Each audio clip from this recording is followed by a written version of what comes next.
રાજકોટમાં અડધી રાત્રે બને હચમચાવી દે તેવી ઘટના હિટ એન્ડ રનની ઘટનામાં એક વૃદ્ધાનું મોત થયું છે। વૃદ્ધાને 4 કિલોમીટર સુધી ઢસડી નરાધમ ફરાર થયો। કણકોટ ગામના સૂર્યમુખી ચોકથી કાલાવડ રોડ સુધી વૃદ્ધાને ઢસડવામાં આવી। કચરો બળવાનું કામ કરતા વૃદ્ધા પોતાના પુત્ર સાથે જઈ રહ્યા હતા। એ સમયે પૂરપાટ ઝડપે આવતા યુવાને અકસ્માત સર્જ્યો છે અને તે નરાધમ ફરાર પણ થઈ ચૂક્યો છે। સફેદ કારમાં આવેલા કાર ચાલકે અડફેટે લીધા હતા આ વૃદ્ધાને। જોકે પોલીસે કાર ચાલકની શોધખોળ શરૂ પણ કરી છે।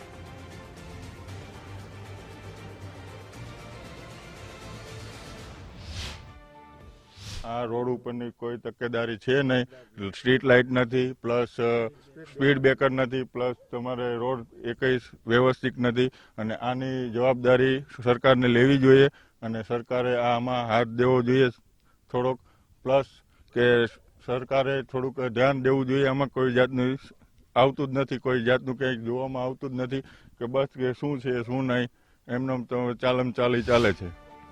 ગુજરાતમાં જ્યારથી તથ્યકાંડની ઘટના બની છે ત્યારથી આ પ્રકારના ગંભીર અકસ્માતોને જે પણ નરાધમો આ પ્રકારના ગંભીર અકસ્માતોને જે અંજામ આપે છે તેની વિરુદ્ધ કાર્યવાહીઓ થાય છે, પરંતુ સામે આ પ્રકારના અકસ્માત નથી અટકતા ને એવી વધુ એક ઘટના રાજકોટમાં સામે આવી છે। રાજકોટના જે કાલાવડ રોડથી કણકોટ તરફનો જે ગામ તરફ જવાનો જે રોડ છે ત્યાં આ ગંભીર ઘટના સામે આવી છે કે જેમાં વિદ્યાબેન નામના જે એક માજી હતા તેમને અર્ટિગા કાર ચાલક છે તેના દ્વારા ઢસડી અને હિટ એન્ડ રનની ઘટના છે તેને અંજામ આપવામાં આવ્યું છે।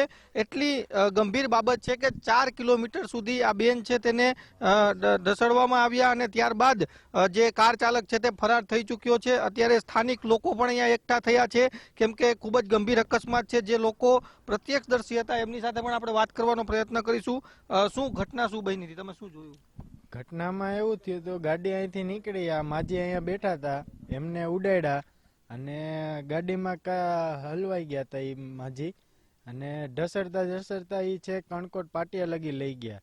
એનો છોકરો જે સાથે હતો એ આવીને અહીંયા કેબિને અમે બેઠા હતા ત્યાં આવીને અમને કીધું કે આવી રીતનું મારા માજીને ઢસડીને લઈ ગયા છે ફોર વ્હીલ વાળા એક ઉડાડીને, એટલે અમે એની વાંહે ટુ વ્હીલ લઈને પાછળ ગયા તો આગળ જતા જોયું તો કણકોટ પાટીએ છે કે એ માજીની લાશ મળી અમને। એટલે ન્યા અંદાજિત બનાવ બન્યો 12, 12:30 12, સવા 12 વાગે બનાવ બન્યો હતો। અને માજી સાથે કોણ હતું? એનો છોકરો હતો। ઈ છોકરાએ અમને આવીને ન્યા કેબિને કીધું, અમે બેઠા હતા ને ન્યા તો ન્યાથી અમને ખબર પડી અને અમે ન્યા ટુ વ્હીલ લઈને પાછળ ગયા। અમે આ સિલો જોઈને પાછળ ગયા હતા, લોહી જોતા જોતા અમે પાછળ ગયા તો છે કણકોટ પાટીએ અમને લાશ મળી। ખૂબ જ ગંભીર ઘટના છે। આ માજી છે તે અહીંથી ચાલીને જતા હતા એના દીકરા સાથે ને ત્યારે આ ઘટના બની છે। હજુ તેનો સામાન પણ અહીંયા પડ્યો છે। અન્ય સ્થાનિક લોકો છે એમની સાથે વાત કરીશું। જ્યારે ઘટના બની ત્યારે તમે ક્યાં હતા, કઈ રીતના? અમે રોડ ઉપર અહીંયા ખાટલે બેઠા હતા હોટલે, ત્યાંથી અમે જોયું ગાડી નીચે હાયલા જાય, ફૂલ ફાસ્ટમાં ગયા એટલે એકદમ જજમેન્ટ